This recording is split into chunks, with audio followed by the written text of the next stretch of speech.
Merci, Papa. Nous voulons maintenant écouter ta parole. Nous voulons que cette parole soit dans nos cœurs par ton esprit. Nous t'apportons ton serviteur, le pasteur David. Et nous prions que tu parles à travers sa bouche. Prions que tu l'inspires, que tu le roignes maintenant encore. Nous te louons, Seigneur, parce que ta parole va nous affranchir. Ta parole est la vérité. Alléluia. Ta parole nous rend libre. Ta parole nous sanctifie. Et c'est par ce qui est précieux, ce qui est vil. Ô Père, Seigneur, par la puissance de ta parole dans nos cœurs et dans le cœur de tous ceux qui vont l'écouter ce matin. Au nom de Jésus-Christ. Alléluia. Amen. Amen. Invitons le nom de Dieu. Pour l'acclamation. Alléluia. Gloire à Dieu. Gloire à Dieu. Amen. Amen, amen. Nous bénissons le Seigneur ce matin. Un matin merveilleux que lui, il nous donne. Amen. Nous ne méritons rien, mais dans son grand amour, il manifeste sa grâce envers nous. Amen. Et ce matin aussi, c'est pour nous une grâce d'être là et d'écouter sa parole. De l'écouter même dans nos maisons, de l'écouter même si nous sommes dans la voiture, nous pouvons entendre la voix du Seigneur ce matin. Amen. Je bénis le Seigneur parce qu'il nous parle. Et parce que nous sommes ses enfants, il nous parle. Amen. Et j'aimerais lire avec nous un texte dans l'Ancien Testament, dans le livre d'Ésaïe. Et ce matin, mon thème, c'est l'appel de Dieu pour guérir. Et Dieu nous appelle pour nous guérir. Dieu nous appelle pour nous faire du bien. Parce qu'il est notre Père. Il est notre Créateur. Oui, c'est bien vrai que pour certains, il n'est pas encore le Père. Et nous allons comprendre à travers ce texte et cette histoire ce qui nous arrive. Vous savez, quand les choses arrivent dans le monde, quand les choses se passent, même dans nos vies, il nous faut nous arrêter pour comprendre, pour analyser, pour arriver à comprendre ce qui se passe. Ce n'est qu'à partir de ce moment-là que nous ouvrons la porte pour aller vers la solution, pour aller vers la guérison. Alors je bénis le Seigneur ce matin parce qu'il nous aime et il nous parle. Et dans ce texte d'Ésaïe au chapitre 1, regardez ce que la parole de Dieu nous dit. C'est Dieu même qui parle. Dans le chapitre 1 déjà, à partir du verset 2, Dieu parle et il dit: cieux, écoutez, terre, prêtez l'oreille, car l'Éternel parle. L'Éternel parle. Lorsque nous ouvrons nos Bibles, c'est Dieu qui nous parle. Amen. Ce ne sont pas des hommes. Ce n'est pas moi qui suis en train de vous donner un message. C'est le message de ce livre qui nous vient de Dieu. Et c'est Dieu qui nous parle, à vous et à moi. Car l'Éternel parle. J'ai nourri et élevé des enfants, mais ils se sont révoltés contre moi. Le bœuf connaît son possesseur et l'âne la crèche de son maître. Israël ne connaît rien. Mon peuple n'a point d'intelligence. Malheur à la nation pécheresse, au peuple chargé d'iniquité, à la race des méchants, aux enfants corrompus. Ils ont abandonné l'Éternel. Ils ont méprisé le Saint d'Israël et ils se sont retirés en arrière. Quel châtiment nouveau vous infligez quand vous multipliez vos remords, la tête entière est malade et tout le cœur est souffrant. De la plante du pied jusqu'à la tête, rien n'est en bon état. Ce ne sont que blessures, contusions et plaies vives qui n'ont été ni pensées, ni bandées, ni adoucies par l'huile. Votre pays est dévasté. Vos villes sont consumées par le feu. Des étrangers dévorent vos campagnes. Sous vos yeux, ils ravagent et détruisent comme des barbares. Et la fille de Sion est restée comme une cabane dans une ville, comme une hutte dans un champ de concombres, comme une ville épargnée. Le verset 9. Si l'Éternel des armées ne nous avait conservé un ferme reste, nous serions comme Gomorrhe, comme Sodome. Nous ressemblerions à Gomorrhe. Parole du Seigneur, c'est Dieu qui parle. Alléluia. Amen. Et ce texte d'Ésaïe, les biblicistes, les gens qui ont fait des études de la Bible, ont nommé le livre d'Ésaïe comme étant un proto-évangile. Un message de la bonne nouvelle.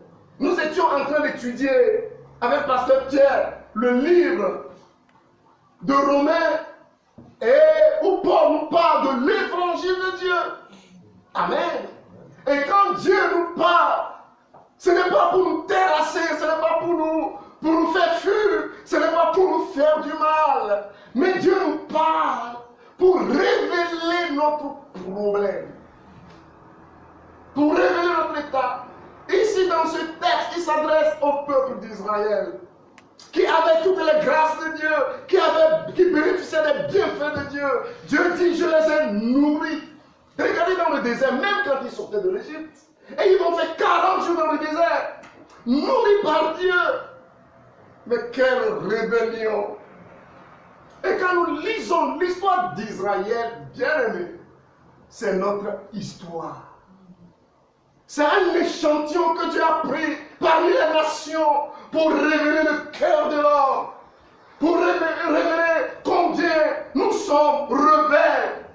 Et on pouvait citer Adam et Ève, mais nous sommes de sa race, bien-aimés. Mais dans tout cela, Dieu a compassion. Amen. Dieu a compassion. Et la paix de Dieu aujourd'hui, c'est la paix de Dieu à tout homme. C'est la paix de Dieu à toute nation, à tout peuple. C'est la paix de Dieu aux grands de ce monde, aux petits de ce monde. C'est la paix de Dieu aux riches et aux pauvres. Car tous ont péché et sont privés de la gloire de Dieu. Mais Dieu est si riche dans son amour et dans sa bonté. Et pour guérir, nous devons écouter son appel. Pour guérir, nous devons l'écouter. Pour guérir, nous devons aller vers lui. Et c'est pour ça d'ailleurs que nous bénissons le Seigneur. Parce que même si ce coronavirus nous enferme dans nos maisons, dans nos chambres, et nous empêche de sortir pour aller même vers les gens, Dieu a aussi donné cette grâce, cette intelligence aux hommes pour qu'ils puissent communiquer à distance. Et communiquer à distance, c'est nous dire l'essentiel. Amen. C'est nous dire la vérité, ce qui pourra guérir nos peuples. Alléluia. La paix de Dieu pour guérir. C'est un message de consolation aussi pour les enfants de Dieu. Amen. Et Ésaïe va, dans son message, dans le verset 9, il dit, mais Dieu, si Dieu ne nous a pas conservé un reste, si l'Éternel des armées ne nous a pas conservé un reste, c'est ce reste-là, le reste d'Israël, c'est ça qui a fait qu'aujourd'hui nous avons encore cette nation d'Israël. Si Dieu n'avait pas conservé, il ne serait plus là. Si Dieu n'a pas manifesté sa bonté, nous ne serions pas là, mes amis. Mais il a fait à cause de son amour et à cause de sa grâce. Alléluia. Ce matin, dans ce message, nous voudrions comprendre aussi notre problème. Notre vrai problème, c'est le péché, mes amis. Nommons le chat par le chat. Disons la réalité des choses, mes amis.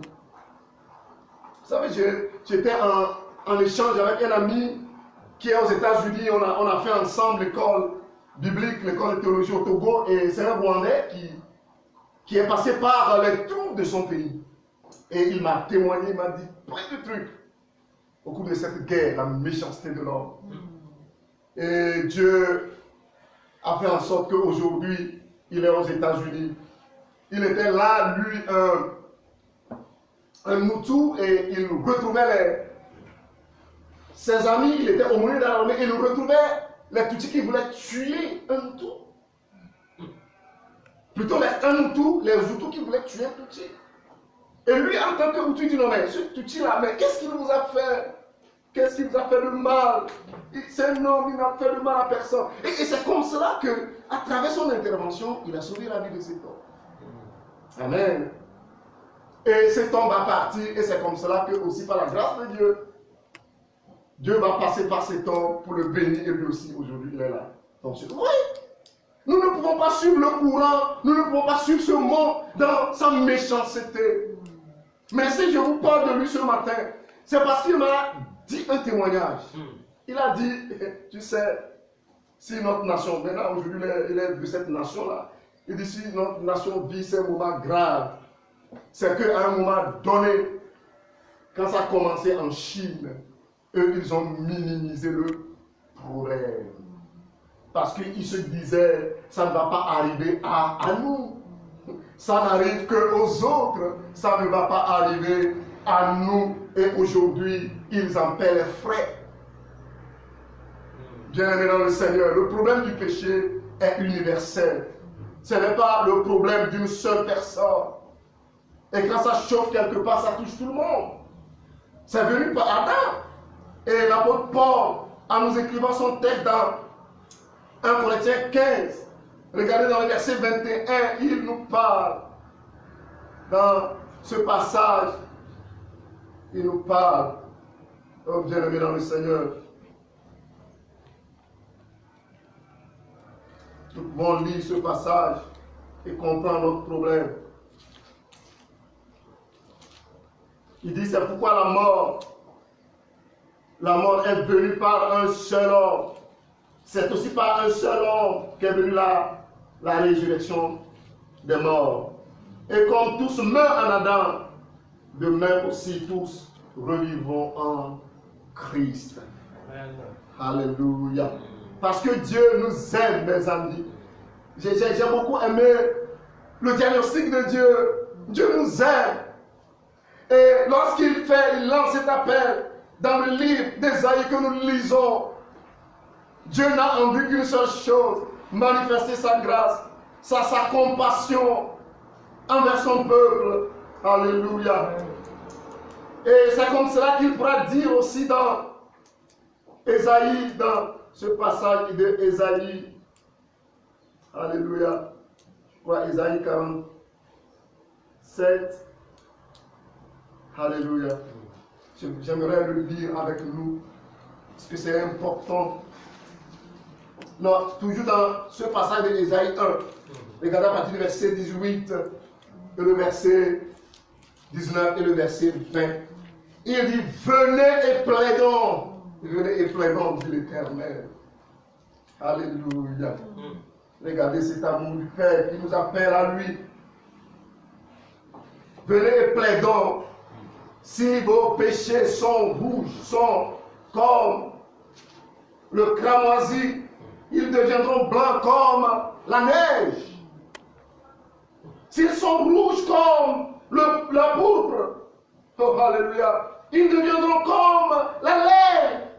Si vous avez de la bonne volonté et si vous êtes docile, vous mangerez les meilleures productions du pays. Alléluia. Regardez l'intention de Dieu. Regardez la pensée de Dieu. Lui qui circoncis notre problème, qui nous parle de notre état de rébellion et ce que cela entraîne. Et il a frappé. Amen. Moi je crois que tout ce qui arrive dans notre monde aujourd'hui, c'est aussi la main de Dieu. Amen. Vous savez, à un certain moment, à un moment donné, il faut que Dieu freine l'homme. Amen. Dieu peut ne pas le faire, il est souverain. Et là, nous allons à la destruction totale. Mais à un moment donné, même les savants, les scientifiques, les gens qui ont analysé notre monde, ils sonnaient l'alarme. la destruction de l'écosystème, de notre environnement. Parce que l'homme ne fait que brouter, détruire, sans s'arrêter. Et nous avons le réchauffement climatique et ses conséquences. Mais à un moment donné, dans son amour, il faut que Dieu nous arrête. Amen. Et ça, c'est la manifestation de l'amour de Dieu. Alléluia. Il faut que Dieu arrête l'homme dans sa bêtise pour ne pas s'auto-détruire à cause de son grand amour pour nous. Et Dieu châtie aussi parce qu'il nous aime. D'ailleurs, quand vous lisez l'Épître aux Hébreux au chapitre 12, c'est là où l'auteur parle et il dit, si tu es un enfant et que tu es exempt au châtiment, mon frère, tu dois réfléchir. C'est-à-dire que tu es fils d'un papa. Et chaque fois que tu fais des bêtises, il ne te dit rien. À un moment donné, il faut que tu te poses la question. Si tu es réellement fils de cet homme-là, si cette personne te veut du bien, mais si nous n'avons pas au châtiment, si nous n'avons pas à la correction de Dieu, c'est un sujet. Il faut l'accepter.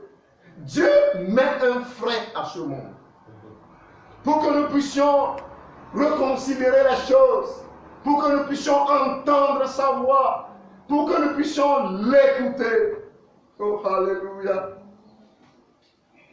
Et ça, c'est les avantages du coronavirus, mes amis. Et il a des avantages, bien aimés. Nous, on ne fait que voir du noir.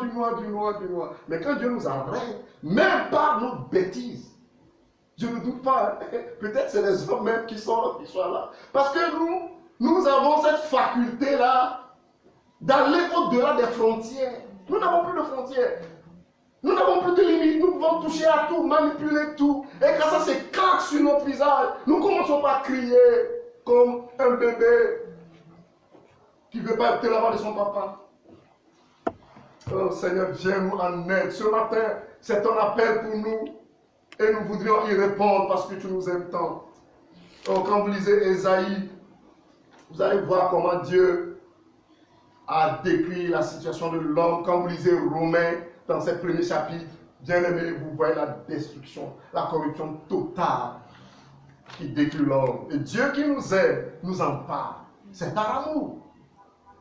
Alléluia.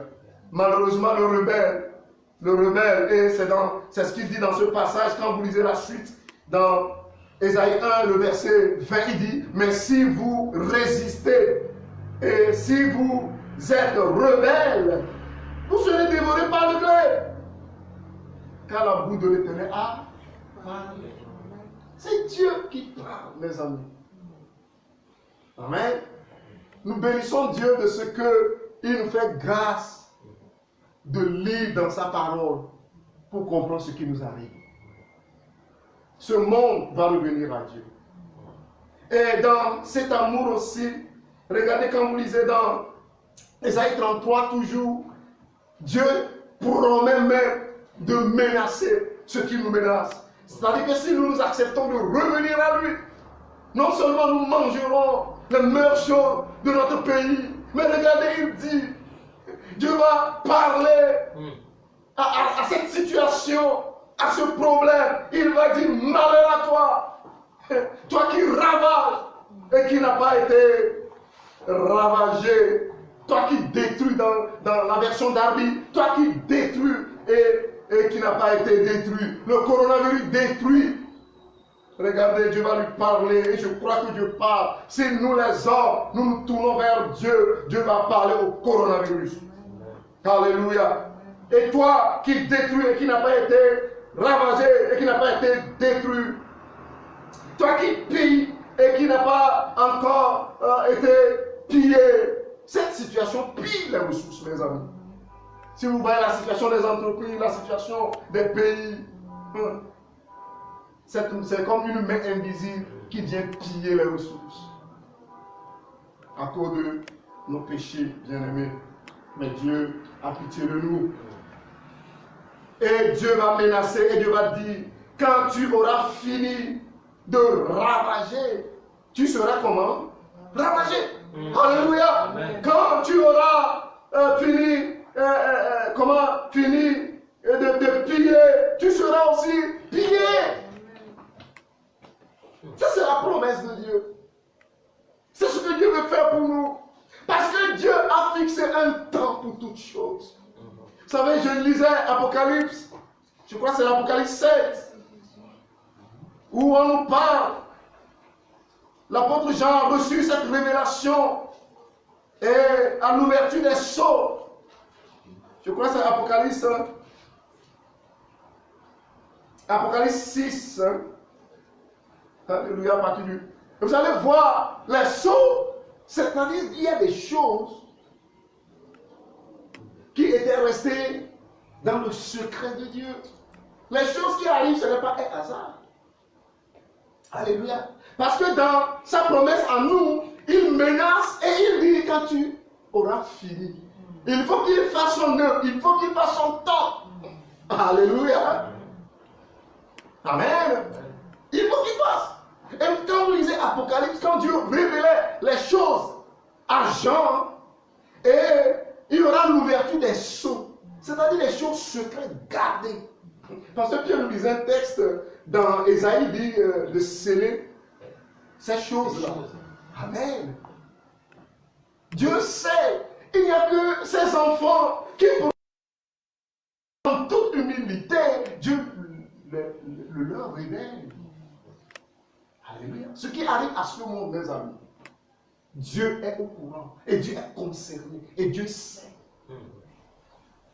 Ne pensons pas que Dieu soit indifférent à la situation qui nous arrive. Mais avec amour, il veut nous avoir pour lui et il nous parle ce matin.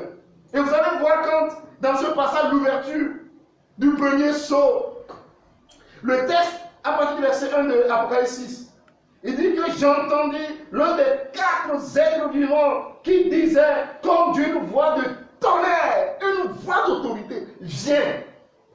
Alléluia. C'est comme on est sur un tableau, on joue et puis quand on veut faire des scènes, il faut qu'un acteur entre, on l'appelle. Ici, c'est une voix d'autorité.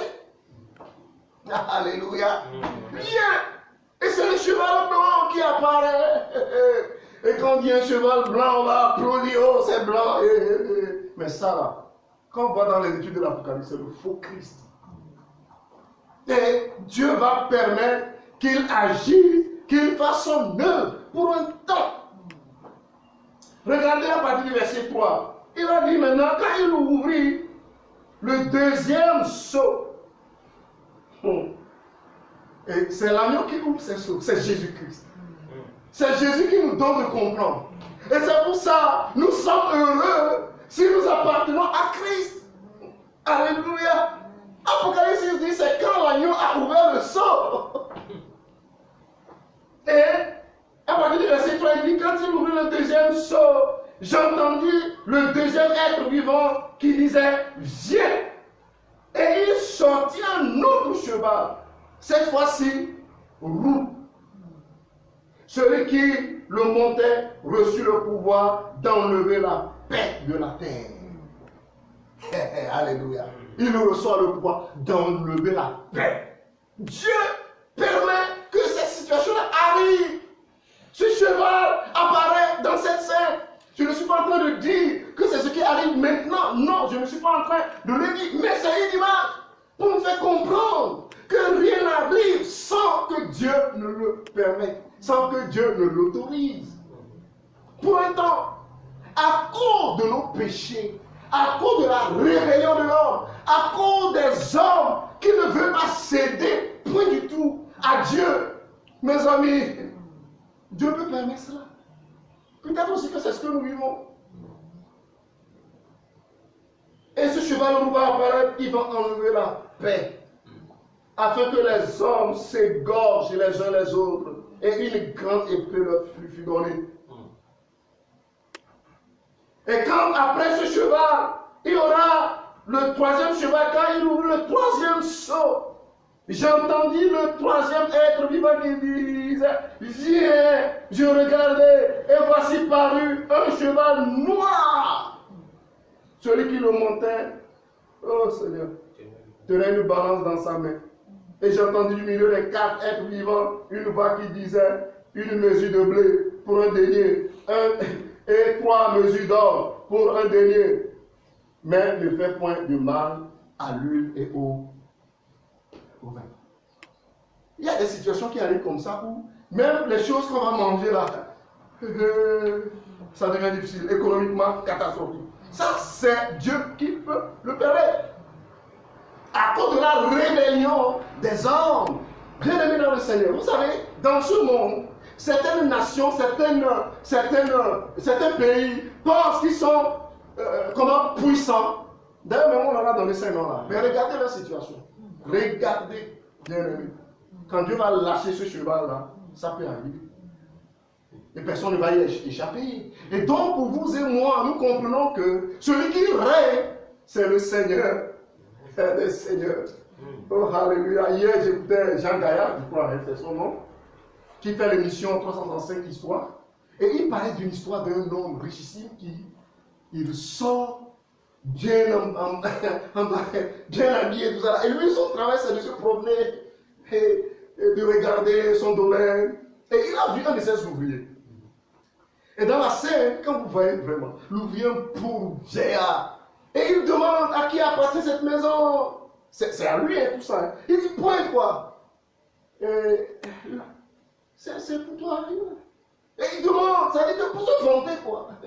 Et il disait, il montrait ses choses, ses réalisations. Et voilà. Comme ce matin, fièrement, quelqu'un peut se vanter. Et à qui appartient cet habit, à qui appartient cette chaussure, à qui appartient même cette femme. C'était même, doit être le femme, hein, ça dit que, pour te montrer que, attention quoi, c'est eux quoi. Et d'un seul coup inspiré, le vieil paysan le regarde et dit oui c'est toi, c'est pour toi, c'est pour toi. Et il tend sa main en haut et il dit, si tout ça là c'est pour toi, et ça, alléluia, et le ciel à qui ça appartient. Alléluia. L'homme doit s'abaisser. L'homme doit revenir à Dieu. Vraiment. Parce que ça nous monte tellement à la tête. Dès qu'on a une petite chose là, non, lui là, il est soumis, non, regardez là. Et Dieu frappe. Et Dieu a le droit de frapper. Dieu a le droit de freiner. Que Dieu ait pitié de notre monde. Amen. Et regardez, quand il ouvrit, à partir du verset 7, quand il ouvrit le 4e sceau, j'ai entendu la voix du 4e être vivant qui disait, viens. Je regardais et voici, parmi un cheval d'une couleur verdâtre, celui qui le montait surnommait la mort. Mes amis, c'est la mort qui monte sur son cheval. Et il vient pour frapper. Et il dit là, et il dit, il s'appelait la mort, et le séjour des morts l'accompagnait. Le pouvoir leur fut donné sur le quart de la terre pour faire périr les hommes par l'épée, par la famine, par la mortalité et par les bêtes sauvages de la terre. Les gens vous disent que ce coronavirus là, c'est un virus d'un animal. Que Dieu ait pitié de notre monde. C'est quand nous lisons la parole de Dieu que nos yeux s'ouvrent. C'est quand nous revenons à lui. Et Dieu dit qu'il menace. Notre prière est que nous puissions tous revenir à lui. Amen. Amen. Comme cet homme, véritablement de sa nation, le président centrafricain, qui a fait cette prière à Dieu et a demandé pardon. C'est notre cri ce matin. Que tous nos dirigeants, parce que c'est Dieu qui les a élevés en dignité, et nous leur devons honneur et respect. Mais notre prière ce matin est qu'ils puissent se rendre à l'évidence, revenir à Dieu, implorer sa grâce. Comme aussi le premier ministre italien, qui récemment, oh Seigneur, il a dit, avouez, nous avons tout essayé. Et maintenant, nos regards ne sont ce que vers le ciel. Parce que seul le ciel pourra répondre. Amen. Amen. Que nous puissions tous revenir. Bien-aimé dans le Seigneur, Dieu dit qu'il va menacer l'ennemi. Il va menacer ce coronavirus. Il va menacer. Et quand je lisais la version de ce texte de Ésaïe 33 dans dans la version de Darby, lui dit celui qui fait la perfidie. J'aime dit la perfidie. C'est-à-dire qui est sournois. Vous savez, la maladie, c'est une sournoiserie. Sournois, trompeur, infidèle, déloyal. Et Dieu dit, je le menace. Alléluia. Dieu dit qu'il le menace. Et aussi, par définition, c'est quelque chose de dangereux. Tout ce qui est dangereux et qui menace la vie de l'homme, bien aimé dans le Seigneur, Dieu est concerné. Dieu prend compte à cela. Parce que Dieu nous a créés tous à son image. Et il voudrait nous voir vivre pour lui. Regardez dans Isaïe, dans le texte, quand il dit j'ai frappé, tout est confusion, tout n'est que blessure. Mais Dieu a dit, il faut que je manifeste ma grâce. Amen. Donc nous devons revenir à lui. Nous devons revenir à lui. Dieu, en Christ Jésus, a résolu le problème du péché. Dieu, en Jésus-Christ, a résolu le problème de la mort. Amen. Quand nous nous sommes faits, si nous nous sommes fait une seule plante avec lui, en conformité à sa mort, nous le serons aussi par sa résurrection. Alléluia. Et ça, c'est l'espérance, bien-aimés. Vous qui nous écoutez ce matin, ce message n'est pas de nous. Ce message, c'est le message de Dieu pour tous les peuples, pour tous les hommes, pour toutes les familles, pour chaque individu. Revenons à Dieu. Il nous aime tellement et il nous veut du bien. Alléluia. Il nous veut du bien. Le cœur de Dieu est concerné par ce qui arrive. Et pendant que nous sommes dans ce monde, il y a aussi des hommes méchants. Vous savez, quand je lis l'histoire du livre des Actes, je suis très passionné par la vie de Paul. Paul était un rebelle. Paul était un homme qui ravageait même l'église. Et Dieu a sa façon d'arrêter. Amen. Dieu va arrêter toutes ces personnes, tous ces hommes, par leur méchanceté. Ils peuvent disposer de tout et détruire la vie des hommes. Dieu va les arrêter.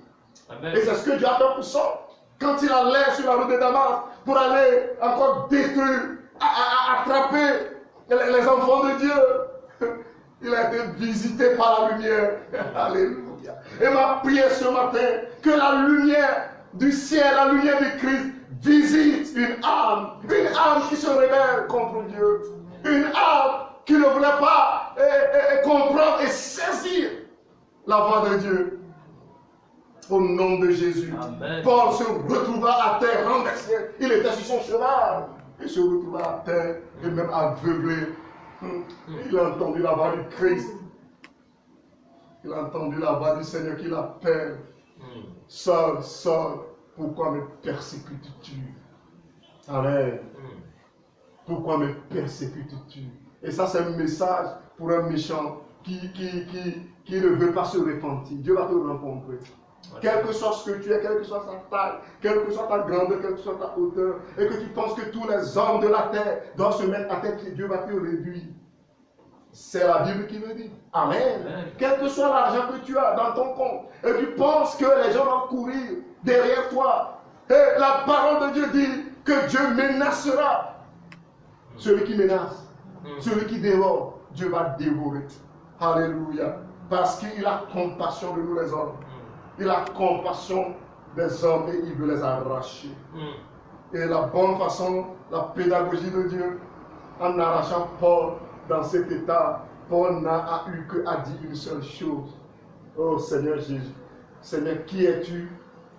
Il a posé cette question pour mieux le connaître. Et après il demande, et que veux-tu que je fasse? Ça c'est la bonne attitude. Dans cette situation, nous nous trouvons que nos cœurs s'inclinent vers Dieu et que nous puissions lui demander, Seigneur, nous avons péché contre toi. Nous nous rendons, Seigneur. Nous ne pouvons pas te combattre. Nous ne pouvons pas. Jésus lui dit, tu ne peux pas régerber contre les aiguillons. Ce n'est pas possible. Alléluia. Et Paul va se livrer. Ma prière est que tous nous puissions nous livrer à lui, afin que Dieu nous guérisse. Il va le faire. Nous bénissons le Seigneur ce matin. Et notre prière est que quelqu'un écoute ce message et qu'il nous rebrousse chemin qu'il revient de sa mauvaise voie. Dieu promet de guérir nos nations. Dieu promet de nous faire du bien. Et Dieu dit même d'ailleurs dans la Bible que pour lui, la mort d'un méchant, ce n'est pas sa joie, mais qu'il se répande. Et que ce message touche nos vies, à nous tous, et que nous puissions revenir à lui. Il va refaire les choses. Il va ramener l'homme. Que Dieu bénisse sa parole.